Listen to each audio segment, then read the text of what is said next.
Hello students. So in the previous class we had the discussion on advent of Europeans to India. Today let us have the discussion on the unit 2 history, extension of British rule. So in this chapter we'll be learning about the Anglo-Maratha Wars and the Anglo-Sikh Wars. So in this session let us discuss about the Anglo-Maratha Wars. See, we all know the fact that through Carnatic War, the English had made more European countries not to challenge them in India. So we can say that through the Battle of Buxar and the Battle of Plassey War, the English had gained complete control over India. So, along with the Peshwas in South India, Hyder Ali, Tipu Sultan, the Peshwas, the Marathas, okay, so they all emerged as the powerful rulers during the 19th century.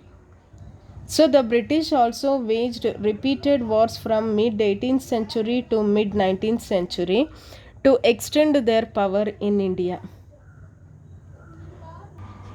So, in this, first let us discuss about some of the Maratha wars. So in that, the first one is the first Anglo-Maratha War took place in the year 1775 to 1782. So first let us discuss about what are the causes of Anglo-Maratha War.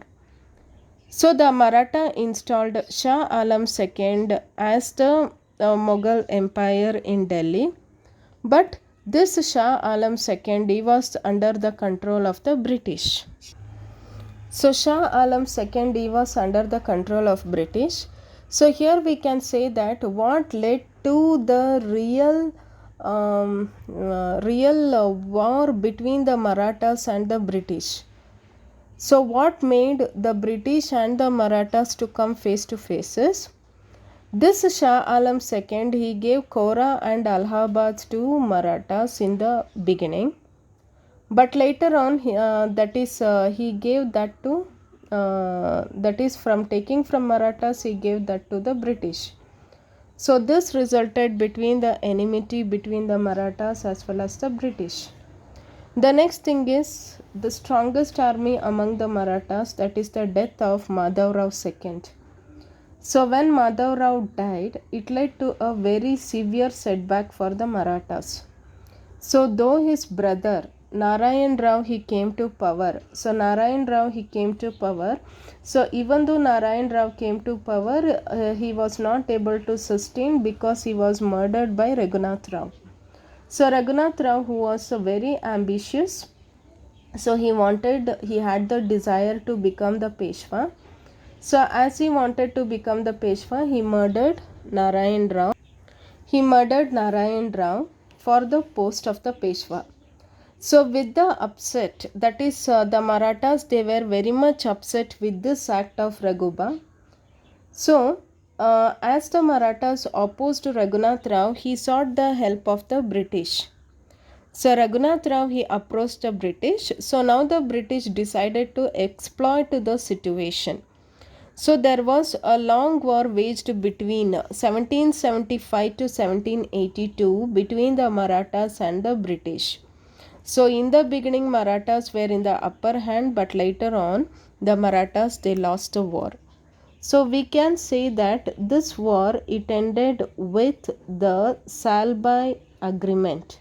Okay, so the first Anglo-Maratha War it came to an end with the Salbai Agreement, and the British made Madhav Rao II as the Peshwa. So later on Madhav Rao II he was declared as the Peshwa. So beginning it was Madhav Rao who became the Peshwa. After that his minor son, that is his son Narayan Rao he became the Peshwa, but Narayan Rao had a very ambitious uncle Raghunath Rao who murdered Narayan Rao. But the Peshwa they did not support Raghunath Rao, and they made Narayan Rao's son Madhav Rao II as the Peshwa. So Madhav Rao II he was a minor, but he was the son of Narayan Rao. So likewise, Narayan Rao was declared as the Peshwa, and this war it ended with the Treaty of Salbai. Next one, moving on to the next one, let us understand about the Second Anglo-Maratha War. So Second Anglo-Maratha War, it took place in the year 1803 to 1805. So what led to the war? What was the main reason? The main reason was the enmity between Yashwant Rao of Holkar family and Daulat Rao of Scindia family. Means the differences among the Maratha chieftains. There was no unity among the Marathas, and this itself was the main reason. So both wanted to establish their control. So during that time it was Bajirao II who was considered as the Peshwa in 1802. So in 1802 what happened? The Holkar family, they defeated the Scindias as well as the Peshwa. Okay, so what is the main reason for the war is the differences among the Maratha chieftains itself was the main reason for the war. But these differences started to extend in 1802 when the Holkars were defeated. Holkars defeated the army of Scindia as well as the Peshwa. So to defeat the Holkars, Bajirao II, he approached the British. He sought the help of the British. So during that time, Wellesley was the Governor General, so he got an opportunity in the middle of the affairs of the Marathas, and likewise other Maratha families Holkar, Gwalior, Bhonsle, etc. They all opposed the treaty. So Peshwa, what he did, he signed the Treaty of Basin with the with the British, mainly to suppress the Maratha chieftains. So Peshwa Bajirao II, as he was defeated by the Holkars, he sought the help of the he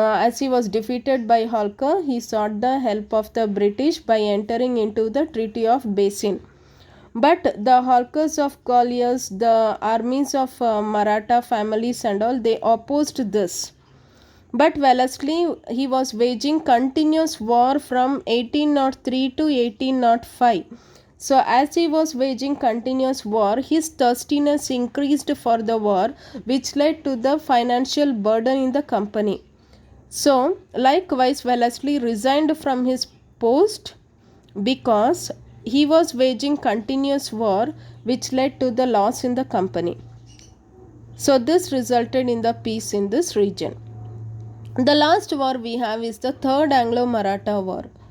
So in Third Anglo-Maratha War, the Peshwa, now he attacked the English residency in Pune and he burnt it. Okay. So after burning it, finally Peshwa Bajirao II, he fought against the British.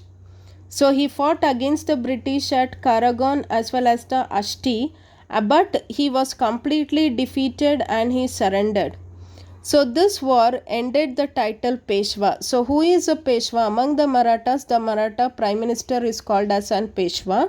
So the British, they ended the title Peshwa in Third Anglo-Maratha War, and they installed, that is this Bajirao II, he was given the pension after abolishing the title Peshwa, and they installed Pratapa Simha, the descendant of Shivaji, as the ruler of Satara. So Pratapa Simha, he was installed as the ruler. So likewise, the Marathas were completely suppressed by the British. So the consolidation of the British power, it started from 1818 to, we can say, 1857. The British, they tried to consolidate. So like this, they tried to end the Maratha supremacy. Now what about the Anglo-Sikh War? Now the British, they tried to attempt the region of Punjab. So during that time, the famous ruler among the Sikhs was Ranjit Singh. So Ranjit Singh, who was the famous ruler among the Sikh, he entered into a peaceful treaty with the British. So as he entered into a peaceful treaty, that is he signed the humiliating Lahore Agreement in 1846, and he became the de facto ruler of the Punjab. So there was enmity among. So Ranjit Singh, who was considered as the famous ruler of the Sikh, he maintained the friendly relation with the British. Okay, but they had accepted some of the traitors as their leader. So the Sikh opposed the attempts of the British, and after Ranjit Singh, the Sikhs they came down. The Sikh power it came down, and later on, the opposition against the British was led by Chattar Singh. Chattar Singh. Okay. Chattar Singh as well as Mulraj of Multan, they led the revolt against the British in the state of Punjab after the death of Ranjit Singh. The next one we can say is Doctrine of Lapse. So Doctrine of Lapse was introduced by, we can say, Governor General Dalhousie. So Governor General Dalhousie, he introduced a policy called as Doctrine of Lapse. So what is Doctrine of Lapse? According to this policy, any Indian ruler died childless. Okay, if a king is not having a natural heir, if a king is not having a natural heir, means if a king dies childless, then the adopted children will not have any right over the throne. So with this policy, Dalhousie was able to annex the region of Satara, okay, Jhansi, Satara, Jhansi, Sambalpur, Udaipur. So they were able to annex these regions and all with the under the pretext of Doctrine of Lapse. So the British, they used this Doctrine of Lapse itself as a political weapon. So they used as a political weapon to fight against the against the Indians. So with this Doctrine of Lapse, Dalhousie was able to annex these regions. If a king died childless, his adopted son did not have any right on the throne. Such policy was called as Doctrine of Lapse. So according to this, they were able to annex Satara, Nagpur, Sambalpur, Udaipur, Jhansi, okay, etc. These places and all they were able to annex, and the Governor General knew the conditions. So with several implementation of this policy, it not only ruined many of the families, but whoever were dependent upon these kings, even they also became unemployed.